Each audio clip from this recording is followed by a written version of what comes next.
Shalom saudara-saudara, apa kabar? Puji Tuhan. Hari ini secara khusus, ya, saya juga nggak tahu kenapa saya pilih tema ini di pemikiran saya. Sementara saya merenungkan apa yang harus disampaikan untuk saudara. Saya ingin membahas sebuah kebenaran yang berjudul Reimagining Our Future. Wow, ya. Kayaknya kayaknya apa kali gitu ya.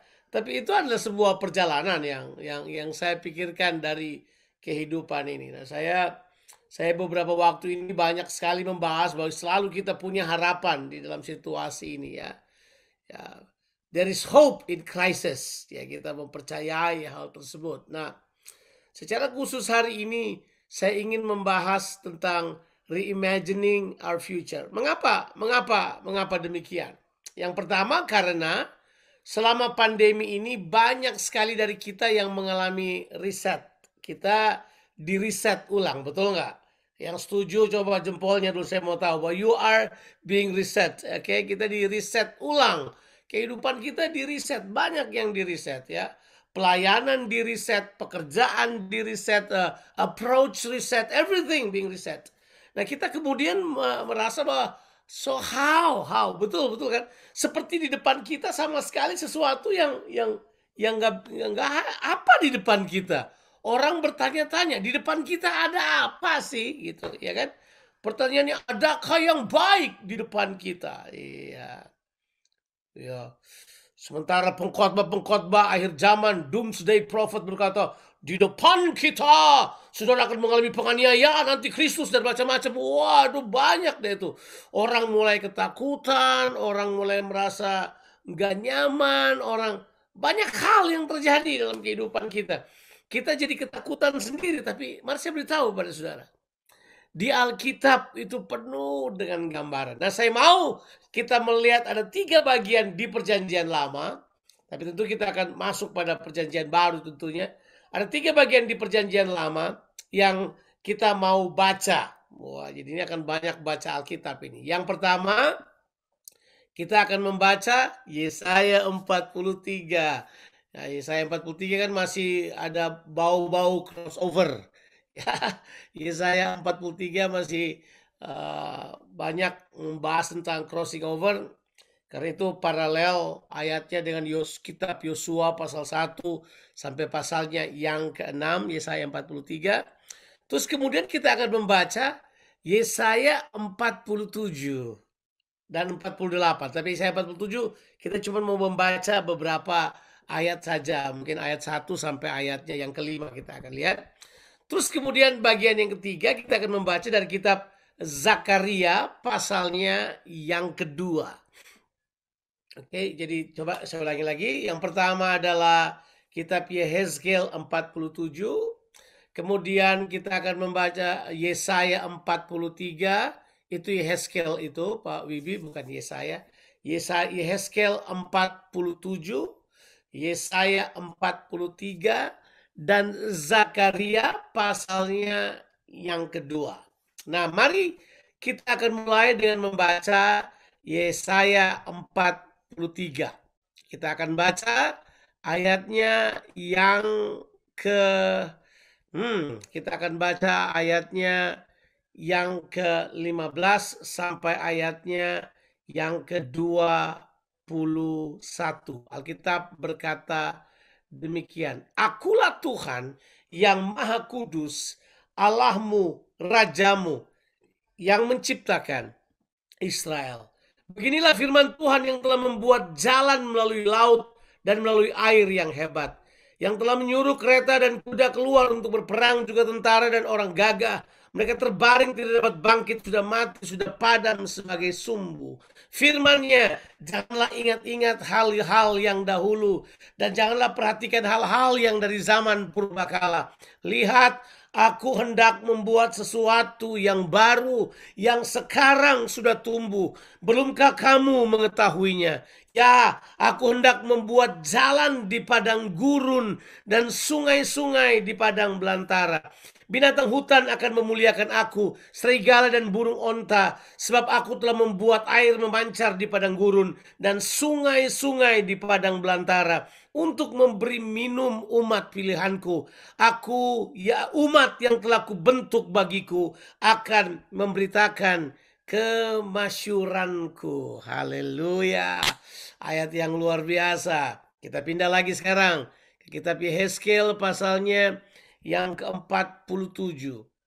Kita akan baca ayatnya yang pertama sampai ayatnya yang ayatnya yang ke berapa ini? Ayatnya yang ke-6 saja. Saudara boleh baca sampai akhir perikop itu, ayatnya yang ke-12. Ya, kita baca. Tapi kalau kita mau baca 12 ayat juga nggak apa-apa. Kita baca 47. Kemudian dia membawa aku kembali ke pintu bait suci. Dan sungguh ada air keluar dari bawah ambang pintu bait suci itu dan mengalir menuju ke timur, sebab bait suci juga menghadap ke timur, dan air itu mengalir dari bawah bagian samping kanan dari bait suci itu sebelah selatan mezbah. Lalu diiringinya aku keluar melalui pintu gerbang utara, dan dibawanya aku berkeliling dari luar menuju pintu gerbang luar yang menghadap ke timur. Sungguh air itu membual dari sebelah selatan. Sedang orang itu pergi ke arah timur dan memegang tali pengukur di tangannya. Ia mengukur 1000 hasta dan menyuruh aku masuk ke dalam air, maka dalamnya sampai ke pergelangan kaki. Ia mengukur 1000 hasta lagi dan menyuruh aku masuk sekali lagi, dan dalam air itu sekarang sudah sampai di lutut. Kemudian ia mengukur 1000 hasta lagi dan menyuruh aku ketiga kalinya masuk ke dalam air, dan sekarang sudah sampai di pinggang. Sekali lagi ia mengukur 1000 hasta lagi. Sekarang air itu sudah menjadi sungai di mana aku tidak dapat berenang lagi, sebab air itu sudah meninggi sehingga orang dapat berenang, suatu sungai yang tidak dapat diseberangi lagi. Lalu ia berkata kepadaku, sudahkah engkau lihat, hai anak manusia? Kemudian ia membawa aku kembali menyusur tepi sungai. Dalam perjalanan pulang, sungguh sepanjang tepi sungai itu ada banyak pohon di sebelah sini dan di sebelah sana. Ia berkata kepadaku, sungai itu mengalir menuju wilayah timur dan menuju ke Araba Yordan dan bermuar di Laut Asin. Air yang mengandung banyak garam, dan air itu menjadi tawar, sehingga di mana saja sungai itu mengalir, segala makhluk hidup yang berkeriapan di sana akan hidup. Ikan-ikan akan menjadi sangat banyak, sebab kemana saja air itu sampai, air laut itu menjadi tawar, dan kemana saja sungai itu mengalir, semuanya di sana hidup. Semuanya di sana hidup. Itu Yehezkiel 47. Saya baca sampai ayatnya yang ke-9 saja. Nah, sekarang kita pindah ke pembacaan yang ketiga. Kitab Zakaria. Nah, kitab Zakaria ini adalah kitab yang luar biasa, ya. Ya, kitab Zakaria pasalnya yang kedua. Oke, kita akan baca ayatnya yang pertama sampai ayatnya yang kelima saja. Aku melayangkan mataku. Zakaria pasal 2 ayatnya yang pertama sampai 5. Aku melayangkan mataku dan melihat tampak seorang yang membawa tali pengukur. Masih ingat? Tadi juga ada tali pengukur. Ya. Lalu aku bertanya, kemanakah engkau ini pergi? Maka ia menjawab aku, ke Yerusalem untuk mengukurnya, untuk melihat berapa lebarnya dan panjangnya. Dan sementara malaikat yang berbicara dengan aku itu maju ke depan, majulah seorang malaikat lain mendekatinya yang diberi perintah, berlarilah, katakanlah kepada orang muda yang di sana itu demikian, Yerusalem akan tetap tinggal seperti padang terbuka oleh karena banyaknya manusia dan hewan di dalamnya. Dan aku sendiri, demikianlah firman Tuhan, akan menjadi tembok berapi baginya di sekelilingnya, dan aku akan menjadi kemuliaan di dalamnya. Nah, I don't know. Kalau saudara baca ini, itu nah, imajinasi saudara jalan gak sih? Is your imagination coming? Sebab ini penting banget, ya. Nah, kita perlu paham bahwa manusia itu adalah makhluk gambar, ya kan?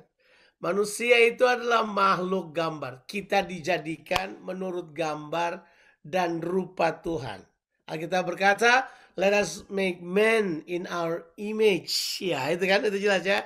And in our likeness. Di dalam gambar dan keserupaan dengan Tuhan.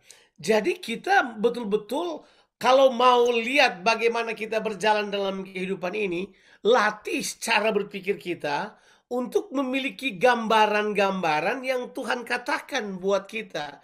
Jangan gambaran-gambaran yang disodorkan oleh media pada saudara. Ya, saudara perlu memiliki gambaran yang tepat. Disebabkan karena hal ini, iman saudara akan memberikan pada saudara gambar. So your faith will give you picture. Betul ya? Iman kan memberikan pada saudara gambar. Saudara itu iman itu kacamata kerajaan di mana saudara akan melihat sesuatu terjadi di situ. Alkitab berkata bahwa iman itu adalah dasar dari apa yang kita harapkan dan dia merupakan bukti dari apa yang tidak kita lihat. So faith help you to see things that unseen. Itu dia. Alkitab berkata, kita tidak berjalan dengan penglihatan kita, tapi kita berjalan dengan iman. So kita perlu sekali untuk kembali shaping our hope in this reset time. Kita sudah mengalami riset banyak. Nah sekarang mari kita kembali untuk melihat apa sih yang Tuhan katakan tentang future kita. Future kita sebagai personal kita. Yang kedua, future terhadap komunitas kita, keluarga kita, gereja kita. What is the futures of Garam? Nah itu. Nah we are all, kita semuanya betul-betul sangat, apa itu? Perlu sekali untuk setup penglihatan kita ke depan. Saudara tidak bisa coba berkata gini, ya udahlah gini-gini aja. Kita nggak perlu panik dengan itu semuanya. Ya udahlah, kesera-sera lah. Lihat, oke, bagus. Saudara menyerah kayak gitu, oke juga. Nggak ada salahnya. Tapi Alkitab mengajarkan kepada kita, di Alkitab Perjanjian Lama secara khusus, Perjanjian Baru juga, ada gambaran-gambaran yang disampaikan pada kita. So you have clear pictures about what's happening in the future. Kita bisa putuskan hal tersebut. Makanya saya memberi judul pada khotbah ini adalah reimagining the future. What is the future? Nah, kita lihat dulu. Ada beberapa persamaan. Persamaan antara Zakaria dan Yesaya, apa persamaannya? Persamaannya sama-sama punya sungai. Ya, oke. Ada sungai. Terus kemudian antara kitab Yehezkel dan kitab Zakaria, apa persamaannya? Sama-sama punya alat pengukur. Ada alat pengukur.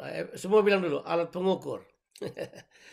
Terbanyak hidup kita dibatasi oleh alat pengukur yang kita udah terapkan dalam kehidupan kita.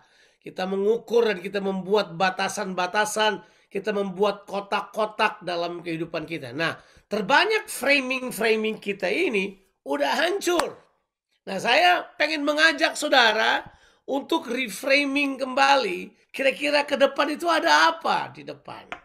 Nah, ketiga peristiwa ini, peristiwa-peristiwa bagi bangsa Israel ini, semua mereka ada di dalam pembuangan. Mereka dibuang selama 70 tahun di Babel. Hampir semua ayat-ayat ini berurusan dengan peristiwa pembuangan bangsa Israel di Babel. Nah oke, kalau gitu mari kita akan melihat journey kita. Dan kemudian saya mau saudara mengembangkan pemahaman pemikiran saudara. Jangan takut berimajinasi tentang apa yang terjadi di depan saudara. Tapi imajinasi saudara harus saudara dasarkan pada firman Tuhan. Jangan menghayal, tetapi milikilah imajinasi. Imajinasi itu yang kita sebut di Alkitab sebagai vision, dreams from the Lord. Melihat ke depan, itu saudara harus miliki. Jangan sampai itu hilang. Itulah harapan, itulah harapan. Do you know that your hope always bring you pictures in the mind about your future? Selalu begitu. Selalu harapan kita memberikan kepada kita gambar di dalam kepala kita untuk melihat ke depan. Jangan sepelekan imagination, mimpi saudara tentang masa depan saudara. Saya selalu katakan kepada anak-anak saya katakan kepada ponakan-ponakan saya selalu bilang buat mereka, dream is not only the phantom of your imagination, but when you dream with God, it becomes the skeleton of your destiny. Ya, Oh, itu bahasa serius banget. Bahwa mimpi bukan cuma sekedar sebuah angan-angan yang kosong, tapi mimpi adalah merupakan kerangka destiny saudara, di mana Tuhan reveal untuk kita hal-hal tersebut. Makanya jangan menyerah. Jangan menyerah bermimpi untuk keluargamu. Jangan menyerah bermimpi untuk hubunganmu. Jangan menyerah bermimpi untuk hal-hal yang baik yang Tuhan akan bawa. Jangan menyerah bermimpi untuk masa depan anak-anakmu. Jangan menyerah. Karena apa saudara? Itu adalah harapan yang ditaruh dalam kehidupan kita. Dan Tuhan kita adalah Tuhan pemberi harapan. Dia adalah sumber segala pengharapan. Itu Tuhan kita. Jadi jangan lihat aneh. Mari kita mulai dengan yang pertama. Reimagine our future. What the future will be. Number one. Mari saya beritahu saudara. Yang pertama, God is there. Haleluya. Di masa depan saudara yang pertama, ini harus diingat. God is there. God will be in your future. Tuhan akan ada di masa depan saudara. Dia menunggu saudara di masa depan saudara. Mungkin kalau menunggu terlalu pasif. Tuhan ada dari sekarang mengantar saudara ke masa depan saudara. He is now with you. He is there in the future, waiting for you. Ya. Jadi harusnya kita tidak perlu takut. Saatnya sekarang. Ada lagu yang diciptakan oleh pendeta keren dari Melbourne namanya Jonathan Patesina. Dia berkata gini, kedangkanlah sayapmu dan terbang. Tuhan menjadi langitnya. Temukanlah kasih sayang di sana. Karena dia menunggu hadirmu di sana. Tuhan lagi tunggu. Hey, your future is clear because God is there. Tuhan ada di sana. Nah, saya tadi harusnya pengen baca juga itu. Di Yehezkiel 48 ya. Kalau saudara baca Yehezkiel 48. Tadi yang kita baca Yehezkiel 47 ya. Yehezkiel 48 ayatnya yang terakhir. Coba saudara buka lagi saudara. Flip to that. Yehezkiel 48 ayatnya yang ke-35. Itu ayat yang terakhir dari kitab Yehezkiel. Itu ditulis dengan jelas. Setelah sungai keluar dari bait Allah. Kemudian dia mulai menceritakan tentang pembagian tanah ini buat ini. Ya, tentang Yerusalem. Tiba-tiba kata ini muncul. Ya, kata yang terakhir itu sini. Kota itu menjadi kota yang namanya adalah God is there. Haleluya. Bahasa kerennya adalah Jehovah Shammah. Tuhan ada di situ. God is there. Aduh, gimana nasib anak-anak saya tahu nanti ya. Gimana ya kalau mereka besar. God is there. Haleluya. Nanti gimana ya kalau ini nanti begini. Nanti restrictionnya tinggi nanti begini. God is there. Oh, kita nggak tahu bagaimana COVID ya tahun depan bagaimana. God is there. Tuhan ada di sana. Haleluya. Oh, saya suka itu. Tuhan ada di sana. So, imagine your future with God in it. Don't imagine your future only with money, with successful, new cars. Nah, bukan itu. Dalam imajinasimu lihat Tuhan ada di sana. He is there. He is there with you. Dia tunggu. Ya. Saya percaya. Anak-anak saya masa depannya bakal gilang gemilang. Bukan karena saya, nggak ada urusannya dengan saya. Saya percaya karena Tuhan ada di sana. Tuhan lagi menunggu saudara. Ya, itu kata saya pilih hati-hati waktu tulis lagu itu. Temukan jalanmu, sebab dia menantikan hadirmu. Dia sudah hadir di sana. Dia sekarang lagi tunggu kita. Ayo jalanmu, jalani kehidupanmu. Nggak usah takut dengan masa depan. Karena Tuhan ada di sana. Siapapun kita.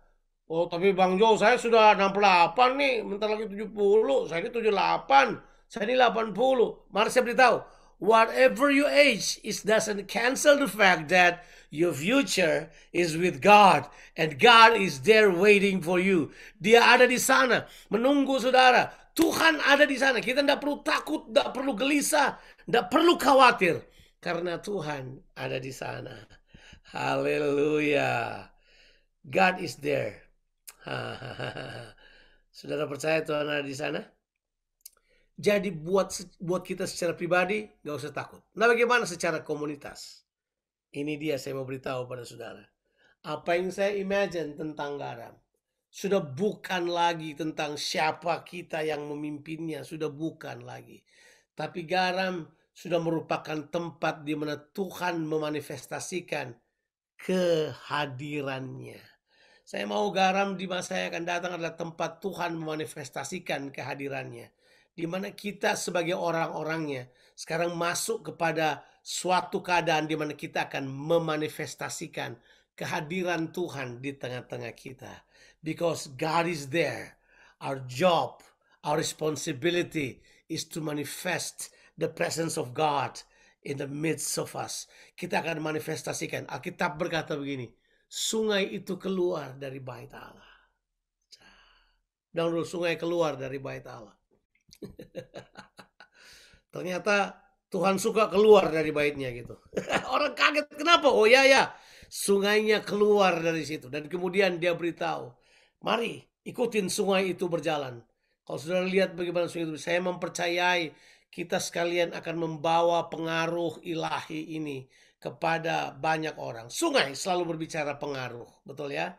Kalau sudah baca di Mazmur 137, by the river of Babylon, there we sat down and there we wept. Ada lagunya dinyanyikan oleh Calypso Express beberapa tahun yang lalu. Kemudian di remake oleh Bonnie M. By the river of Babylon. Masih ingat lagu itu ya? There we sat down. Itu cuma menceritakan kepada kita. Kalau sungai Babel yang lewat, orang bingung, orang kacau, ibadah hilang, semuanya hilang. Tapi Tuhan mau berkata buat kita, no. River yang keluar ini adalah river yang keluar dari bait suci. River yang keluar dari bait suci ini, rivernya luar biasa. Tapi kita diajak untuk masuk dalam river itu. Berarti kita sebagai sebuah komunitas adalah komunitas yang mengikuti sungai Tuhan. Garam harusnya menjadi komunitas yang akan terus mengikuti sungai Tuhan. Kemanapun Tuhan mau kita pergi, ikutin sungai Tuhan. Jangan ikutin cuma sekedar leadershipnya, ikutin sungai Tuhan. Tuhan bergerak dengan cara yang khusus. Di dalamnya Tuhan membawa, dan kemudian Alkitab berkata gini, orang-orang diajak, Tuhan bilang gini, ukur 1000 hasta. Kemudian diukur sampai ke mata kaki. Oh iyalah, orang masih masuk keluar, masih semata kaki. Pernah lihat di sungai yang cuma semata kaki nggak? Itu bukan sungai namanya itu. Itu aliran biasa, kita masuk, kita keluar. Tapi dia berkata, jangan cuma sampai di situ. Ukur 1000 hasta lagi. Masuk, udah sampai di lutut. Itu udah mulai agak bergeser sedikit kalau arusnya makin tinggi. Tapi dia berkata, jangan cuma sampai di lutut. Masuk 1000 hasta lagi. Sampai di pinggang. Saya selalu melihat hal ini adalah, saya mau melihat bahwa kita bertumbuh di dalam komitmen kita pada pergerakan Allah. Kita mau supaya garam sebagai satu komunitas dalam penglihatan saya. Kita semua bertumbuh di dalam movement of God. Kita semua bertumbuh dalam arah yang Tuhan berikan buat kita. Karena sungai itu luar biasa bergerak. Kemudian berkata, masuklah 1000 hasta lagi. Waktu masuk 1000 hasta dia bilang gini, udah gak bisa lagi. Orang di situ cuma bisa berenang. Karena di situ berarti kita sudah dikuasai oleh pergerakan Allah. Kita dikuasai oleh Tuhan. Kita akan melihat Tuhan akan bergerak membawa kita menurut arahnya. Kalau orang tanya pada saya, apa sih yang kamu lihat tentang komunitas? Orang tuh cuma mau lihat komunitas enaknya aja, senang khotbahnya aja, senang dikunjunginya. Saya punya mimpi bukan cuma itu. Saya punya mimpi komunitas ini bergerak bersama Tuhan. Komunitas ini adalah komunitas yang berenang dalam sungai Tuhan. Komunitas ini yang dilingkupi oleh kuasa Tuhan.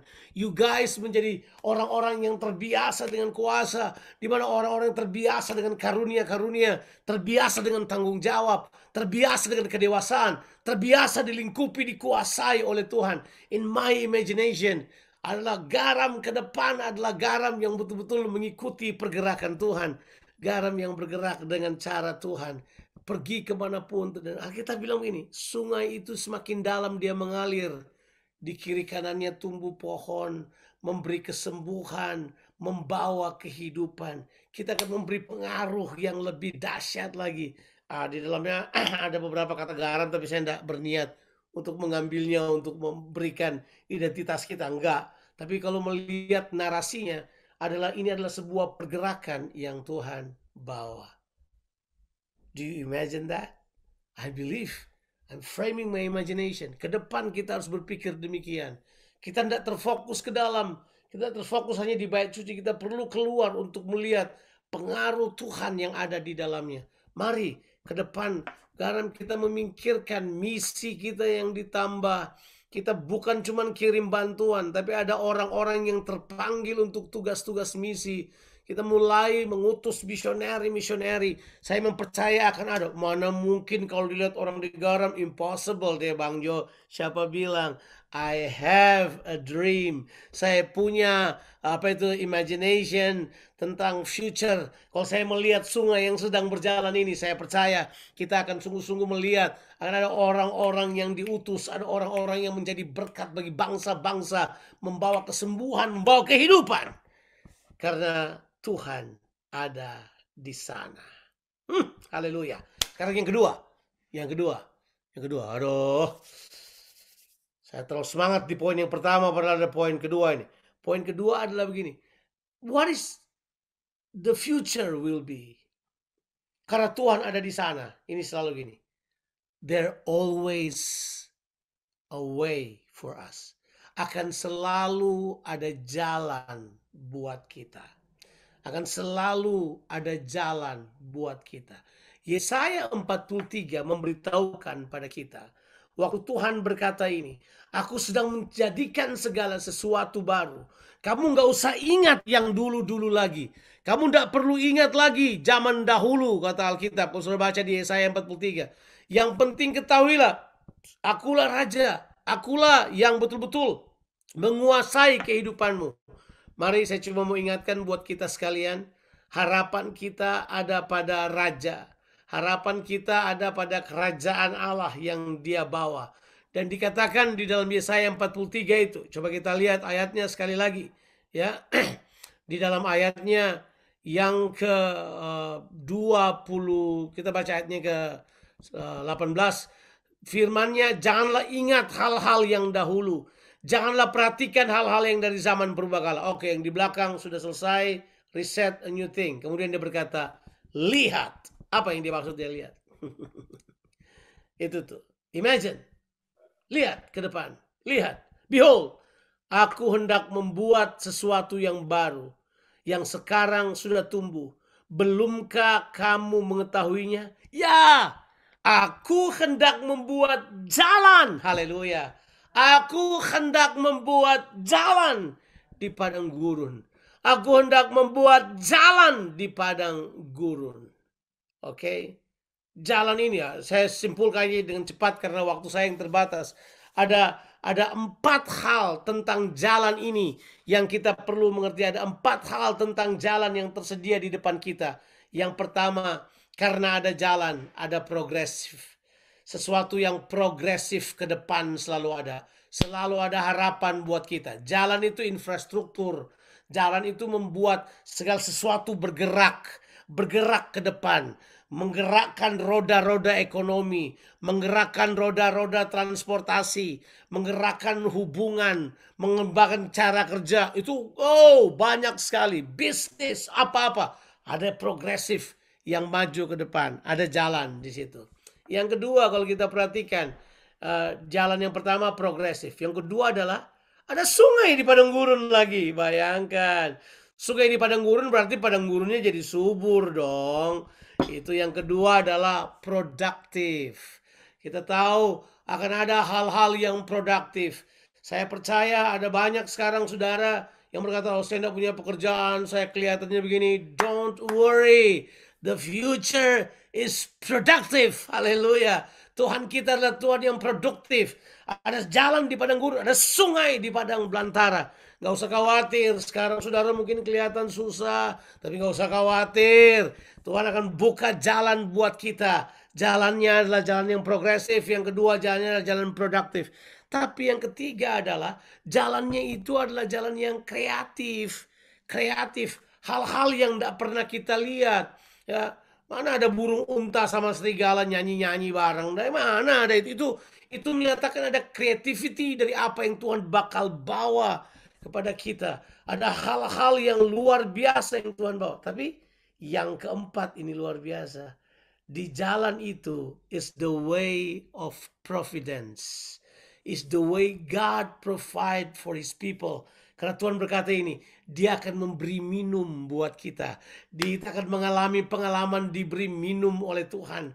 Ada banyak orang yang akan mengalami pengalaman minum langsung dari tangan Tuhan, makan langsung dari tangan Tuhan. The way of providence. Ya saya sudah bilang, the way of progressiveness, the way of productivity, the way of creative, dan juga the way of providence. Jadi jangan lupa di jalan itu adalah jalan progresif, produktif, kreatif, dan providence. Jalan di mana Tuhan menyediakan untuk umatnya. Tujuannya apa? Haleluya. Saya masih lihat di depan kita. Tetap ada pembentukan, Pak. Jangan membayangkan reimagining our future itu nyaman-nyaman. Tidak.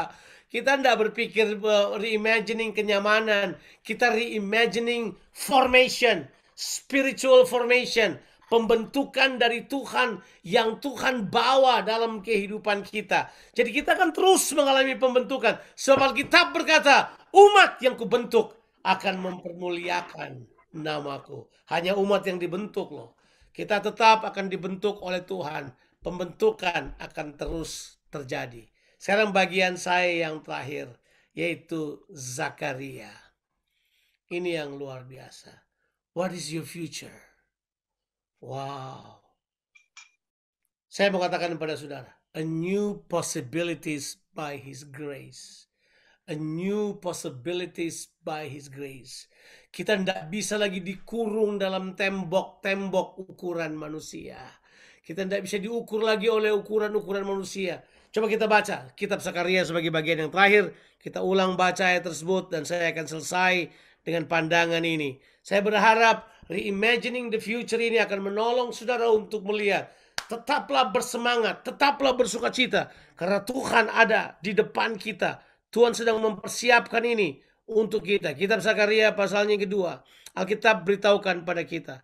Aku melayangkan mataku dan melihat tampak seorang yang memegang tali pengukur. Ukuran. Kita ukur diri kita batasi diri kita dengan ukuran-ukuran yang kita pakai. Tapi sekarang Tuhan mau berkata buat kita gini, enggak, ganti ukurannya. Itu luar biasa. Coba lihat ya. Lalu aku berkata, kemanakah engkau ini pergi? Ke Yerusalem untuk mengukurnya, untuk melihat berapa lebarnya dan panjangnya. Sementara dia berkata demikian, tiba-tiba datang seorang malaikat lain, kemudian diberi perintah kepadanya. Beroleh dia katakan kepada orang muda itu, jangan diukur lagi temboknya. Kenapa? Karena nanti terjemahan Indonesia bilang Yerusalem akan tetap tinggal sebagai padang terbuka. Terjemahan bahasa Inggrisnya berkata begini, Jerusalem will be the city without walls. A town without walls. Kotanya nggak ada tembok lagi. Kotanya nggak pakai tembok lagi. Sejak tahun 94 sebelum saya menikah, saya mendapat mempelajari kebenaran tentang city without walls ini. Ada banyak hal yang berubah dalam paradigma saya. Kita tidak boleh izinkan batasan-batasan yang kita bangun sendiri menghalangi kita. Sebab Tuhan punya ukuran sendiri. Tuhan bilang begini, Yerusalem nanti nggak ada tembok. Oh, maksudnya berarti begini. Kita akan mengalami freedom yang luar biasa dari Tuhan. Tapi ada banyak possibility yang bakal terjadi. Akan banyak hal. Sebetulnya berkata, enggak, kamu tidak bisa dibatasi lagi oleh tembok-tembok itu. Ukuran-ukuran manusia yang telah mengukur kamu, telah membuat kamu terbatas. Tuhan berkata, enggak. Begini, sekarang tembokmu adalah aku sendiri, kata Tuhan. Sebab Tuhan berkata di ayat yang kelima, dan aku sendirilah akan menjadi tembok berapi baginya di sekelilingnya. Mari saya beritahu kepada saudara, your future is filled with new possibilities. Your future will be filled with a lot of new things yang Tuhan bawa dalam kehidupan kita. Bersemangatlah, bersemangatlah. Ada banyak hal yang terjadi. Sekarang mari kita reframing. Apa yang kita ingin selesaikan. Pembahasan kita tentang reimagining our future. Waktu Yesus datang, bangsanya sedang keadaannya dijajah oleh Roma.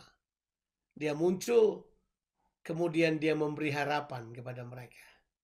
Dia berkata begini, berbahagialah orang yang miskin.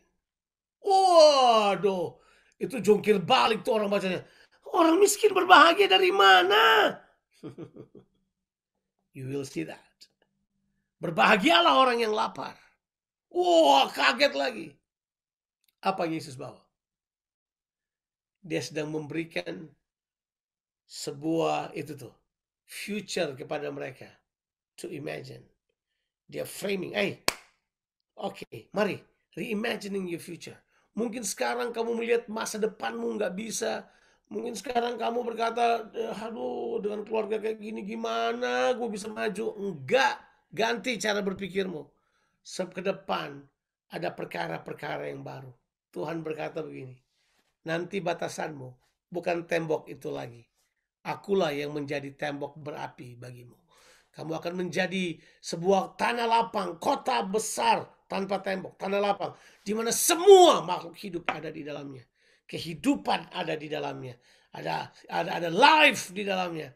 Ada hal yang penuh dengan sukacita. Saudara-saudara, saya tahu saudara berkata ini, ketahuan nih Bang Jo pemimpi banget deh ini. Ya, saya mimpi lagi, saya bangun. Saya tidak perlu tidur untuk mimpi. I have my dream. Saya punya penglihatan ke depan. Tapi saya mau katakan ini pada saudara. Tuhan juga punya mimpi pada saudara. Ya. Tuhan berkata ini, mimpiku buat kamu adalah kamu sejahtera bersama dengan aku. Kamu ada dengan aku. Kamu menjadi alatku untuk menyatakan kemuliaanku. Bukankah memang itu tujuannya manusia diciptakan? Untuk menyatakan pemerintahan Allah bagi dunia ini. Kita diciptakan menurut gambar dan rupanya. Supaya kemudian kita memerintah bersama dengan dia. Menyatakan pemerintahannya bagi dunia ini. Saya percaya Tuhan sedang mempersiapkan jalan yang jauh buat kita. Jalan yang panjang buat kita. Jangan lupa, reimagine a future. What the future will be for us. Number one, God is there. Number two, there is always a way. Number three, there's no limit to what God can do to you and through you. Tidak ada lagi batasan terhadap apa yang dapat Tuhan katakan bagimu dan melalui kehidupanmu. Garam, bersemangatlah. Tuhan punya mimpi yang baik buat saudara. Mari sepakat dengan Tuhan untuk masuk bersama-sama dengan dia. Tuhan Yesus memberkati kita sekalian. Amin. Amin. Amin.